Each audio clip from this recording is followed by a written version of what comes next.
유나이는 10,000원을 들고 고민하고 있습니다. 스타킹을 살까, 쌀을 살까? 쌀을 산다면 내일도 찢어진 스타킹을 신고 학교를 가야 합니다. 사는 곳은 단칸방, 아이와 동생을 두고 집을 나간 엄마, 그리고 빚 때문에 도망을 다니는 아빠. 함께 사는 가족은 동생뿐인 소녀 가장입니다. 밀린 월세와 동생을 위해 밤낮없이 알바를 하지만 돈은 턱없이 부족하네요. 알바하다 남은 음식을 먹을 정도로 가난에 시달립니다. 아이의 목표는 어서 평범한 어른이 되어서 가난을 벗어나는 것.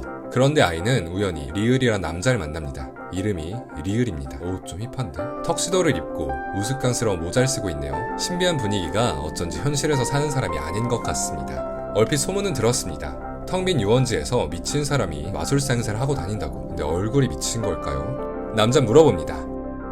당신 마술을 믿습니까? 아이는 대답하지 못한 채 도망치듯 유원지를 빠져나옵니다. 하지만 그 후에도 리을은 아이 앞에 계속 나타나고 도움을 줍니다. 추행을 하는 사장님을 안나라 수마나라 주문과 함께 없애주고 유원지에서 환상적인 마술을 보여주며 위로해주고 빚쟁이를 쫓아주기도 합니다. 아이는 점점 리을의 순수함 그리고 마법 같은 마술 환상에 매료됩니다.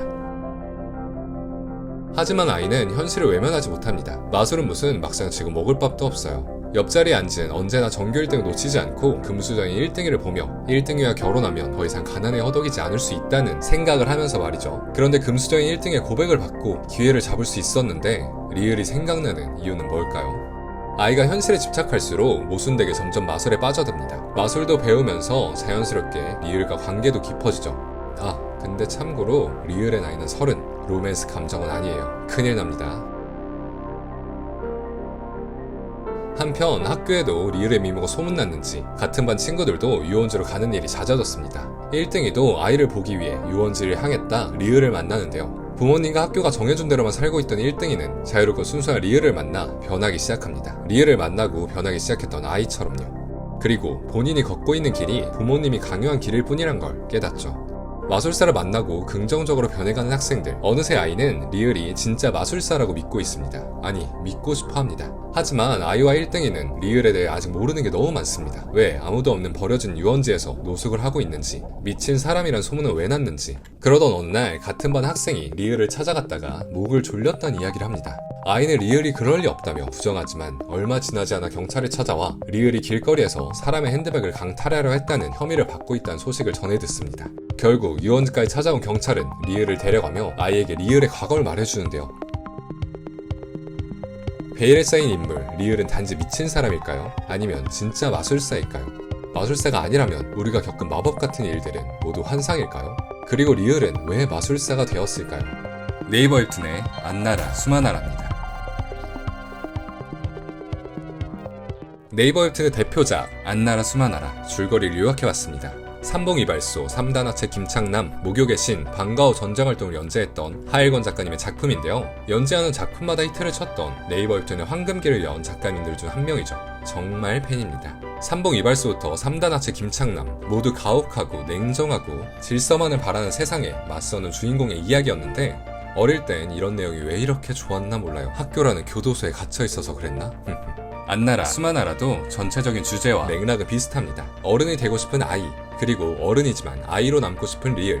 순수했던 아이들이 옳다고 생각했던 것들을 부정해야만 어른이 될 수 있는 각박하고 정체된 사회를 풍자하고 있죠. 이런 삭막한 사회에 맞서 싸워 내면적으로 성장하는 3명의 이야기이기도 합니다. 보고 나면 깊은 여운이 남는 작품이죠. 10여 년 전에 연재됐던 작품이지만 지금 다시 봐도 명작입니다. 여전히 인생 웹툰으로 꼽는 분들도 많습니다.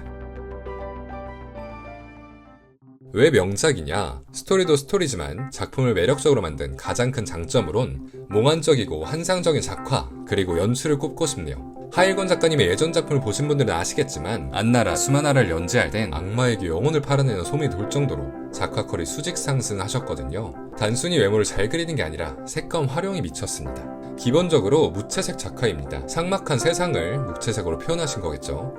그래서 현실이 무너지고 마법 같은 일이 벌어질 땐 불이 켜지듯 색이 살아납니다. 멈춰있던 유원지에 불이 켜질 때 피어나는 분홍색, 유나이가 순수한 어린 시절을 생각할 때 생기는 파란색, 현실 속이 아닌 것 같은 몽환적인 분위기를 색감으로 표현해냈습니다. 그 색감이 지금 슈퍼맨에서 활용되고 있죠. 그리고 기존 웹툰에서 볼 수 없던 연출이 눈에 띄는 작품입니다. 가장 마음에 들었던 건 꼴라주를 사용하는 연출인데요. 비현실적인 세상을 그림으로 표현하기는 한계가 있을 겁니다. 그런데 웹툰 속에 진짜 현실 속 사진이 들어간다면 그 괴리감 때문에 더 신비롭게 느껴지겠죠. 그래서 주로 작품 속 현실과 다른 모습을 표현할 때 사용됐습니다. 꼴라주 기법이 요즘 들어 유행인 걸 보면 참 시대를 앞서간 작품이라는 생각이 듭니다. 그리고 독백을 엄마에게 보내는 편지로 표현해서 숨기고 있던 감정을 보여주는 연출도 배경이 땅이 되고 땅이 하늘이 되는 신비로운 구도까지 웹툰이란 장르를 가장 잘 이해하고 이용한 작품이 아닐까요?